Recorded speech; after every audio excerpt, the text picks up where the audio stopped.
Okay, this is day 5 of my how to start your starter from scratch. And I have here my all-purpose flour. This is doing so well. So you can see this line here. This is where it rose to. Now it's fallen since this morning when it was up here, but this all-purpose flour now is rising, bubbling up daily. So you see there are still lots of bubbles in there, and there's no hooch on this. This is doing quite nicely. I'm going to continue to feed it for another couple days, but I could probably bake with that right now and it would be fine. But I want to give it some extra oomph. This is my bread flour. This did not rise at all, really, maybe just a teeny tiny bit, but there's lots of hooch on there. Now, some people stir their hooch into their starter. I don't. I pour it down the sink, so I'm just going to drain off that hooch on that. And so what I'm going to do here for both of these, again, day 5, I'm going to take my discard jar, which I have right here, which I keep my discard jar in the refrigerator all the time. My discard jar is wonderful and bubbly, and I use it for all kinds of recipes. And I'm going to take both of these, and I'm going to discard all but about 100 to 200 grams. And guys, my whole thing about sourdough is I want to make it easy for people.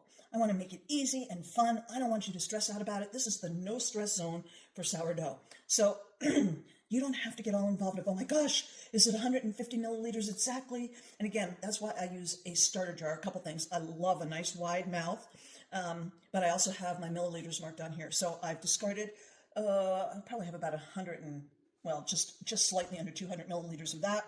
And it's got a little more hooch on there that I want to pour off.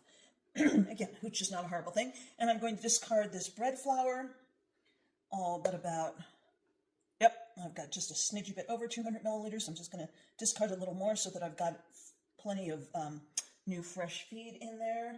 I'm just going to wipe off this jar. And then I'm going to feed each of these with 75 grams of flour.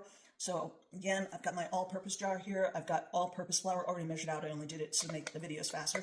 But normally, if I were doing this, I would take a scale and measure out 75 grams. I don't have to get a measuring cup dirty.